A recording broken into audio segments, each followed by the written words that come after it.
dawo daga kasuwa sai take tambayar mamanta, mama akwai abin da muka yi miki ne kika tashi ko kika ce zaki tafi haka kawai ba shiri ba dalili? Tace wallahi ina da wani uzuri ne, dama akwai abin da nake jira kuma an gaya min abun ya kusa dole shi yasa nake son kuma yarin ta ce mata me ne? Tace kake da muke ga harkan mu ne na mata na mitin namu haka muna ko na bu harkan da muke mata haka. Ta yi dai mamanta ta gaya mata me tace da ke dai kake damu, ina da wani uzuri na abu mai kyau ne kake sa matsala ba wani abu kaman ba. Sai yarin take ce haba mama ko da zaki koma da ki bari mu nema miki magani yau ki kwanta gobe ki tashi, ai ba zai daɗi ban kika koma gida ma za a ga kaman bamu kula da ke bane.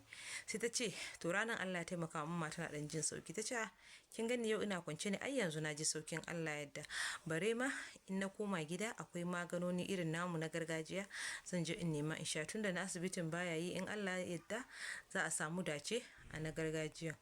Yarinyar ta yi dai maman ta zanna, maman ta ki ta ce sam za ta koma. Sai yarinyar ta ce to ba damu ba yadda za ta yi da ita, ai ba ta sa ta zaman dole ba, tunda maman ta ce mata in ta hana ta tafiya fa ko bayan idan ta za ta tafi. Ta ce to mama gobe zan fita je kasuwa, in yaso za ki tafi jibi? In akwai abin da ke so ki gaya min, zan na je baran daɗe a kasuwa ba zan biye zan je nawa kasuwancin, daga kasuwancin na zan rufe da wuri sai in je kasuwa sassaya miki wasu abubuwan da kike nema. Ta ce ba abin da fa nake nema. Ta ce a dole akwai abin da ke nema. Ta ce a'a duk abin da ta ga za ta iya saya ta saya mata, amma ita ba abin da take yi, za ta ce gashi abin da take nema duk abin da dai ta ga za ta iya kar ta kuma takura ma kanta. In ji maman kenan take gaya ma yaron. Ta ce to ba damuwa. Sai ta sami mai gidanta ta ce gobe fa tana so ta je kasuwa ta yi mama sayayya. Sai ce to ba damuwa, shi ma sai ɗauki kuɗi sai tura mata ya ce ta kara ta saya masu babanta da sauran matan baban da sauran yan gidansu abubuwa da haka. Ta mishi godiya aka je aka kwanta. Wace gari ta tashi da safe ta ce bari ta je kasuwancin ta haɗa abubuwa ɗaya biyu sai daga gurin bara ta jima ba sai ta je kasuwa. Haka aka yi. Ta tafi shago nata shagon kenan.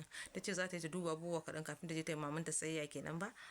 Sai surkuwan da surkinta ya kira ta sai ki ce mata to yanzu gan Allah ya da mu zai kare, tunda zaki je ki tabbata in kin je ki sadu da mai gidanki da wuri. Take ce ai ko na sadu da shi da wuri yanzu Allah sa dai kar a samu matsala, don kaga dai yanzu bisa ga abun da mu yanzu na kusan wata ɗaya da wani abu kenan, ana neman kusan wata biyu in ban samu na sadu da shi ba gaskiya za a samu matsala. Yace in Allah da ba matsalan da za a samu, duk wani abun da yake da shiki za mu dinga waya, zan dinga baki ko shawara, za mu sayar da za mu yi magana yadda za mu juya abu. Ai ke mace ne, ke babban mace ne, ya kamata ki sayar da zaki ki shawo kan shi, kina zuwa ki tabbata kun sadu daidai zama nashi cikin ne. Sun yi ta magana suna plan da surkuwarsa haka. Sai take ita tana ta kaka maka dai tun da rana yake ce mata ya zata da cikin.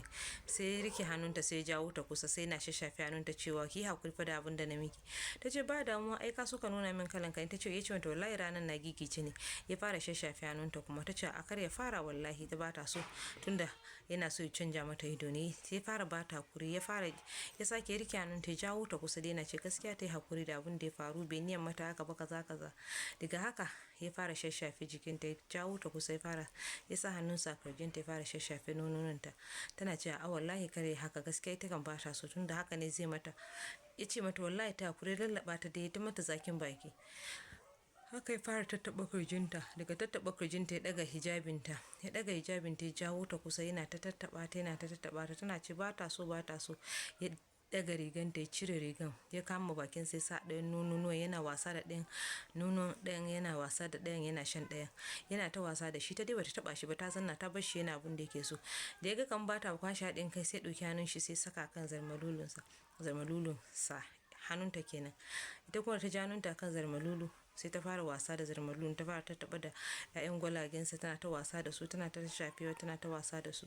Yanzu kan ya tabbata yanzu kan ta fara dan yadda da abin da yake, ta fara responding kenan. Tana ta wasa da su shi ma taɓa ci gaba da wasa da nono yana shan nono. Ya zo ya jawo ta kusa. Ita dai yau bata nuna interest sosai akan abun ba, shine ya fi zafin abu yana cika in ta tafi zai kewanta kuma zo su yi na karshe gaskiya bai san ya zai ba.